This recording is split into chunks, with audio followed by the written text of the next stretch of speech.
के channel head Ajit ji over to you. बहुत बहुत शुक्रिया अभिषेक और उदय। सबसे पहले तो इंडिया न्यूज के सौर सम्मान के मंच पे राज्य महिला आयोग की उपाध्यक्ष अपर्णा यादव का बहुत बहुत स्वागत है। एक बार जोरदार ताली अपर्णा यादव के लिए। अपर्णा यादव कई विषयों के लिए जानी जाती हैं, सारे विषय तो नहीं यहाँ कहेंगे, लेकिन कुछ विषय जरूर कहेंगे क्योंकि आप सेना के परिवार से भी आती हैं, आपके फादर जर्नलिस्ट भी थे, बड़े पत्रकार थे, तो ये एक तरह से कहा जाए मिश्रण है ये सारी चीज़ों की। तो सबसे पहले चूंकि शौर्य सम्मान का कार्यक्रम है और आप गाती बहुत अच्छा हैं, तो वीर सपूतों के लिए और हमारे जो शहीद परिवार हैं उनके लिए कुछ 2 लाइन सुना दीजिए। मुझे तो लगता है कि आज यह शौर्य सम्मान 2025 जो इंडिया टीवी के माध्यम से हो रहा है, सभी को इसकी बहुत बहुत बधाई, शुभकामनाएं। और राष्ट्रवादी पार्टी में हूँ, राष्ट्रवादी सोच रखती हूँ, तो वंदे मातरम से ज़्यादा अच्छा कुछ नहीं हो सकता। आप सबकी अनुमति हो तो 2 लाइन ज़रूर गाऊंगी इसकी, और मैं चाहती हूँ सब लोग इसके लिए खड़े हो जाएंगे क्योंकि ये एक राष्ट्रगीत है। वंदे मातरम, वंदे मातरम, सुजलाम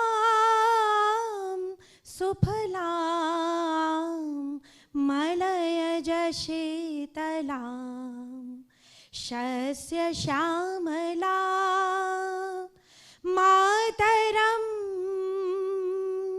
सुखदाम वरदाम मातरम, वंदे मातरम, शोभ्रज्योत्स्नां पुलकित यामिनीं, फुल्लकुसुमित द्रुमदल शोभनीं, सुहासिनीं सुमधुर भाषणीं, सुखदां वरदां मातरम, वंदे मातरम, वंदे मातरम, वंदे मातरम। भारत माता की धन्यवाद। बहुत बहुत धन्यवाद अपर्णा जी। और अपर्णा जी का जो सुर है, जो गला है, बहुत अच्छा है। ये भारत नाट्य अकेडमी, भारतेंदु अकेडमी बहुत जगह जाती रही हैं, वहाँ से आपने सीखा है। तो आपका शौर्य सम्मान में टाइम देने के लिए बहुत बहुत शुक्रिया आपको। बतौर महिला, जो कि आप राज्य महिला आयोग की उपाध्यक्ष हैं, और शौर्य सम्मान में आपने भी देखा कि बहुत सारी महिलाएं उसमें शामिल हैं, देश की सेवा में, अच्छा काम करने में, मिशन शक्ति में। अपर्णा यादव को क्या लगता है कि अभी महिलाएं कहाँ पर खड़ी हैं और कहाँ तक जाना है? अभी महिलाएं आदरणीय प्रधानमंत्री जी की वजह से 33% आरक्षण पे रुकी हैं, और मुझे लगता है कि यह जल्दी से जल्द जब लागू हो जाएगा तो एक बहुत बड़ा जिसे कहते हैं कि चेंज है, परिवर्तन आएगा लोगों की सोच में, लोगों की जो मानसिकता में, कि महिला जो है एक लेवल तक काम कर सकती है। हाँ ठीक है, हम कोई बॉडी बिल्डर नहीं हैं बट जो है ऐसे बात नहीं है कि मतलब दिमाग से महिला बहुत परिपक्व है। और देश की जब पार्लियामेंट में आएगी, देश की जब प्रदेश की विधानसभा में आएगी, जब मुख्य भूमिका में आ जाएगी, और सिर्फ किसी की पत्नी बनने से नहीं, किसी की बहू बनने से नहीं, जब अपने दम पर लड़कर के आएगी, तो मुझे लगता है वो बहुत बड़ा विकास होगा। इसका सबसे बड़ा उदाहरण अपर्णा यादव है। तो मैं समझती हूँ कि ये प्रधानमंत्री जी का बहुत बहुत इसके श्रेय जाता है। और पहले लोग सिर्फ बोलते थे इस बात को कि हम आरक्षण दे देंगे, ये कर देंगे, क्योंकि मैं सोशल वर्कर रही हूँ, मेरा बेस एक सोशल वर्कर से शुरू हुआ। आपने खुद भी देखा है मुझे कि मैं संघर्ष करती रही हूँ, और मुझसे लोग बोलते थे पहले कि आप ये सब क्यों कर रही है, क्या ज़रूरत है आपको रोड पे जो है खड़े होकर के करना, मोमबत्ती जलाने से कुछ नहीं होगा। निर्भया के केस के लिए सब लोगों ने बोला कि आपके यहाँ प्रदर्शन करने मात्र से कुछ नहीं होगा। तो मैं आपको बताना चाहती हूँ, उस समय की क्लिपिंग्स होंगी आपके पास तो हम लोगों ने ब्लैक डे मनाया एट दैट टाइम मैं एक सोशल वर्कर की हैसियत रखती थी और मुझे पता है उसका कितना बड़ा इम्पैक्ट आया पूरे उस केस पे। और जब जो अब नहीं है दिल्ली के चीफ मिनिस्टर, उनकी जगह एक शैडो चीफ मिनिस्टर बन गई है अरविंद केजरीवाल जी, उन्होंने जब सिलाई मशीन दे करके उसको विदा किया था उस जुवेनाइल को, कितना उसका जो है पूरा मैं कह सकती हूँ देश में। इन बहुत बड़ी आपने बात कही, आपने आतिशी को कहा अरविंद केजरीवाल के शैडो चीफ मिनिस्टर। जी बिल्कुल शैडो चीफ मिनिस्टर हैं वो, और जो है उन्होंने तो गद्दी छोड़ दी कि भाई नहीं मैं उस पर नहीं बैठूंगी क्योंकि अरविंद जी एक बार आएंगे और सीट संभालेंगे, तो शैडो ही चीफ मिनिस्टर हैं वो। और उन्होंने ये खुद ही परिलक्षित कर दिया जिस दिन उन्होंने ओथ ली, she was not sitting on the chair, क्योंकि चीफ मिनिस्टर की गद्दी अपने आप में एक बहुत बड़ा जो है सीट होती है। ये सिर्फ पावर सेंट्रिक सीट नहीं है, ये आपकी रिस्पॉन्सिबिलिटी भी है। कहते हैं ना कि एब्सोल्यूट पावर के साथ आपको एब्सोल्यूट रिस्पॉन्सिबिलिटी भी मिलती है, तो उसका शायद उनको ये आभास नहीं हुआ या संज्ञान नहीं लिया उन्होंने उस समय, वो बोल गई।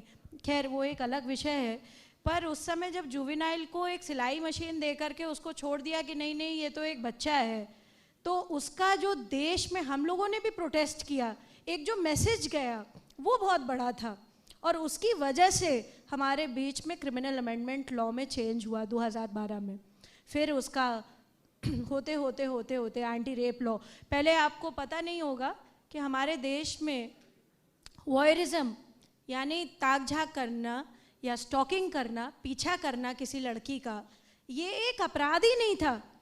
हम लोग इसे अपराध की संख्या में ही नहीं गिनते थे। यहाँ पे कई पुलिस के भाई बहन हैं, यहाँ पे लॉ से संबंधित बहुत सारे लोग हैं यहाँ पर। और मुझे तो लगता है कि अभी मुझे पता चला, मुझे बहुत खुशी हुई कि हमारी जो यहाँ पे हाँ आप भी लॉ करके आई हैं उत्तर प्रदेश में, उनका पूरा केस स्टडी भी यहीं का था उनके मास्टर्स में, तो मुझे बहुत अच्छा लगा।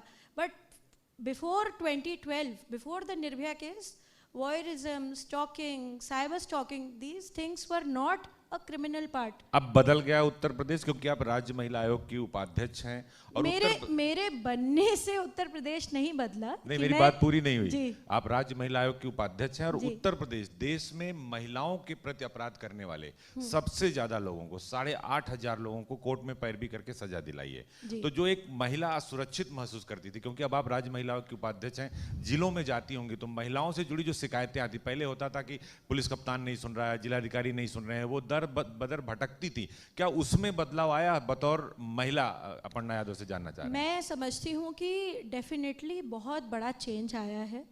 और आपको बता दूँ कि आदरणीय मुख्यमंत्री श्री योगी जी की वजह से एक प्रोग्राम निकाला गया जब उन्होंने फर्स्ट सरकार बनाई अपनी, और उसे मिशन शक्ति का नाम दिया गया। फर्स्ट ऐसा प्रोग्राम बनाया जिसकी इम्पैक्ट एनालिसिस इतनी स्ट्रॉन्ग थी, आप बिलीव नहीं कर सकते कि 3.5 महीने में जितने पेंडिंग केसेस थे उसमें कम से कम आई थिंक 8 फांसी के भी केस थे, जो कि तत्काल प्रभाव से जो वुमेन अपराध थे जिसमें सीवियर क्राइम थे, रेप के केस थे, उसमें तेज़ाब फेंकने का केस था, उसमें जो है आपके मर्डर का केस था, इसमें बेटी को, एक बहू को जला दिया गया था उसका केस था, डाउरी में इतना पीटा गया उस एक महिला को जिसमें उसकी रीढ़ की हड्डी पे चोट आ गई थी। ये मैं आपको इसलिए बता रही हूँ कि ये जो मिशन शक्ति बनाया गया इस स्टेट में, उत्तर प्रदेश में, under the aegis of our honourable chief minister, ये पूरे कंट्री में एक्सेप्ट हुआ। तो मोदी जी ने भी इस चीज़ का संज्ञान लिया। तो उत्तर प्रदेश को पहले, जैसे अभी हमारे पाठक जी बोल करके गए कि पहले एक बीमारू स्टेट कहते थे, पहले ऐसा कहते थे कि नहीं यहाँ पर तो भाई क्राइम बहुत ज़्यादा है। देखिए क्राइम का जो आंकड़ा है वो आप किसी स्टेट की गवर्नमेंट पे नहीं डाल सकते, वो वहाँ के लोगों पे डिपेंड करता है। समाजवादी पार्टी तो कहती है कि एनसीआरबी के आंकड़े बताते हैं क्या चल रहा है उत्तर प्रदेश में, अपराध घटा नहीं बढ़ गया। एनसीआरबी के आंकड़े तो समाजवादी पार्टी के टाइम पे भी बताते थे, वो कांग्रेस के टाइम पे भी बताते थे, वो बहुजन समाज पार्टी के भी टाइम पे बताते थे, हालांकि जो है और भी चीज़ें थी उसमें। पर मैं अपनी जो हमारी एक ये सरकार है भारतीय जनता पार्टी की, और योगी जी का जो ये मिशन शक्ति का कार्यक्रम है, उसमें उन्होंने जो एड ऑन्स किए हैं और उसका एक जो न्यायिक प्रक्रिया है वो इतना फास्ट कर दिया है उनके इस पे इंटरेस्ट लेते हुए, तो ये बहुत बड़ी बात है। आप समझिए कि जहाँ पर जो है लाखों के केसेस पेंडिंग हो, वहाँ पे सीधा सीधा आपने 3 महीने का जो है एक कार्यक्रम निकाला। और ये बड़ी अच्छी बात थी कि ये शारदीय नवरात्र में शुरू होकर के ये इस तरह से प्लान किया गया था कि नवरात्र टू नवरात्र, तो 3 महीने एंड 3 महीने मतलब 6 मंथ्स का ये प्रोग्राम था। तो इनिशियली ये सिर्फ फर्स्ट ईयर ही वो करने वाले थे, पर इसका इतना स्ट्रॉन्ग इम्पैक्ट आया अपनी सोसाइटी पर, जिसमें 8 मैंने बताया आपको कि फांसी तक की सज़ा दी गई। और ये छोटे कोर्ट्स ने दी, ये बड़े कोर्ट्स ने नहीं दी कि आपको जो है बहुत ऊपर मूव करना पड़ गया। आपका केस सिद्ध हुआ, आपको जो है इस केस में जो है मुजरिम पाया गया और आप पे ये केस बनता है, उसके आधार पे चेक किया गया, पुलिस की रिपोर्ट लगाई गई, प्रॉपर उस पर इन्वेस्टिगेशन हुआ, उसके आधार पे उनको एक पार्टी जो सबसे ज़्यादा विरोध करती है कि नहीं आप तो जाति देखते हैं, आप तो धर्म देखते हैं, उसी हिसाब से आप काम करते हैं। और पूछना नहीं चाहिए आपसे, लेकिन मैं उस सवाल को पूछूंगा, जवाब आपको जो देना होगा देगा दीजिएगा आप। परिवार, पार्टी, भारतीय जनता पार्टी और अपर्णा यादव, इसमें आप अपने को कहाँ देखती हैं? क्योंकि उस परिवार से आप बाहर निकली हैं जिस पर अभी आपने कहा कि बहू से हटकर, पत्नी से हटकर खड़े होना होगा। मैं अपने आप को हमेशा अपने राष्ट्र के साथ देखती हूँ और मुझे लगता है यहाँ पर हर व्यक्ति जो भारत से प्रेम करता होगा, भारतीय संस्कृति, सभ्यता, इस अपने मिट्टी से प्यार करता होगा, वो सब लोग भारतीय जनता पार्टी के साथ होंगे। क्योंकि पार्टी अलग हो गई है। अगर कोई राष्ट्र के साथ है, दैट इक्वेट्स टू बीजेपी। ये आज का जो सिनेरियो है हमारा, वो यही है। जब आप परिवार में साथ में थी, और जातिवाद की जहाँ तक बात करें तो पुराने आंकड़े आप ले लें तो पता चल जाएगा कि जो ये लोग बोल रहे हैं, जितने भी विपक्षी हैं, मैं किसी एक पार्टी पे टारगेट नहीं कर रही हूँ कि सिर्फ जो है मेरी पुरानी जो पारिवारिक पार्टी थी उसके बारे में मैं बोल रही हूँ। बातचीत होती है कि नहीं? बिल्कुल होती है, परिवार में किसके बात नहीं होगी, वो तो सबके ही होती है। पर हाँ, ये बात नहीं होती है कि जो है आप देश के विरोध में कोई बात कहें। क्योंकि आप जब साथ में थी, परिवार के साथ में थी, उसी पार्टी में थी, तब भी आप मोदी जी और योगी जी की तारीफ करती थी और कहती थी कि नहीं हम राष्ट्र के साथ हैं। बिल्कुल, और काफ़ी बार डांट भी पड़ जाती थी, पर जो है कौन डांटता था, भैया जी की भाभी जी? वो पारिवारिक बात हो जाएगी फिर मंच पे, इसलिए उस पर नहीं जाएंगे। पर हाँ, ये बात है कि मैं समझती हूँ कि प्रधानमंत्री जी का जो विजन है और उनकी जो शुरू से ही जब उन्होंने फर्स्ट टाइम वो प्रधानमंत्री बने, और हमारा सौभाग्य है कि वो फिर से प्रधानमंत्री 3य बार बने हैं, तो मेरे लिए तो बहुत ही बड़ी बात है ये कि उन्होंने एक छोटी सी पहल शुरू करी थी शुरू के दौर में, स्वच्छ भारत मिशन से। मैं बहुत ज़्यादा प्रभावित हुई, क्योंकि निजी जीवन में भी मुझे लगता है स्वच्छता जो है एक भगवान का प्रतीक है। तो जो है जिस तरह से उन्होंने छोटी छोटी चीज़ों को एक्शंस में परिवर्तित करा, एक प्रधानमंत्री का झाड़ू उठाना, ये अपने आप में एक बहुत बड़ी बात है। मतलब कभी आप सोच सकते हैं किसी विश्व के एक बड़े लीडर को, और आज जिस तरह से उन्होंने मंचन किया है पूरे भारत का, पूरे विश्व में, तो भारतीय होने पे हमें बड़ा गर्व होता है। हम कहीं भी विदेश जाते हैं तो अब हम ये नहीं कहते कि I am from India, now people are speaking मैं भारत से हूँ, आई एम फ्रॉम भारत। तो ये बहुत बड़ी बात है। और लोग पूछते हैं, आप जब बाहर जाते हैं, और आप एक वरिष्ठ पत्रकार हैं, मुझे ज़रूर लगता है कभी आपका बाहर जाना हुआ होगा, तो लोग पूछते हैं कि वेयर आर यू फ्रॉम। तो इंडिया से अगर कोई कहता है कि मैं इंडिया से हूँ या मैं भारत से हूँ, लोग बड़ा खुश होते हैं। And they always talk about Modi ji. मतलब वो एक इक्वेट कर गए हैं कि भारत मीन्स मोदी जी, मोदी जी मीन्स भारत। क्योंकि जब भगवा की बात आई थी तब भी आप लाइन की इस पार थी और आपका परिवार लाइन के उस पार था। देखिए, भगवा के साथ तो मैं जीवन भर रहूँगी, और मुझे लगता है कि भगवा ही इस देश का जो है भला कर सकता है। जो भगवे के साथ है वो जो है देश विरोधी कभी बात नहीं करेगा, क्योंकि जितने हमारे जो ये कलर है ना, केसरिया कलर है ना, हमें हमेशा अपने सनातन से जोड़ता है। और सनातन सिर्फ धर्म नहीं है, सनातन एक बहुत बड़ी फिलॉसफी है, बहुत बड़ा एक जो है आधारशिला है।